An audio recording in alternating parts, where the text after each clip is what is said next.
உறவுகளே, தேர்ஸ்டே காலை வணக்கம் எல்லாருக்கும்.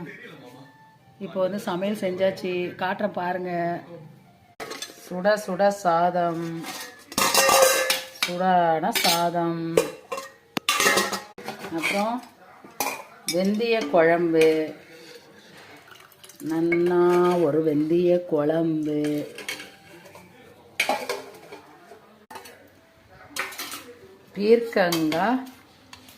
பீர்க்கங்காய் நல்லா தொக்கா பண்ணியிருக்கேன். வேர்க்கடலை போட்டு நல்லா மொத்தையாக பண்ணியிருக்கேன்ப்பா. நல்லா சூப்பராக இருக்கும். அப்புறம்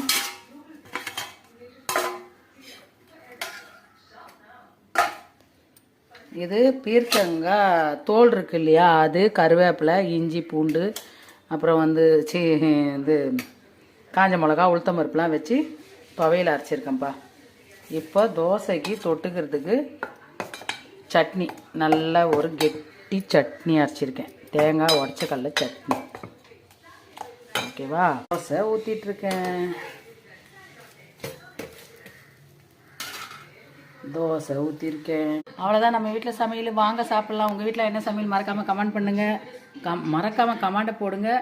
லைக் பண்ணிக்கோங்கப்பா. என்னன்னு தெரியல, வியூஸே போக மாட்டேங்குது. இப்போது மொத்தம் கம்மியாக தான் போயிட்டுருக்கு. லைக் போடுங்க, கமெண்ட் பண்ணுங்கள், சப்ஸ்கிரைப் பண்ணுங்கள். எல்லா உறவுக்கும் ஷேர் பண்ணி விடுங்க. பாய்.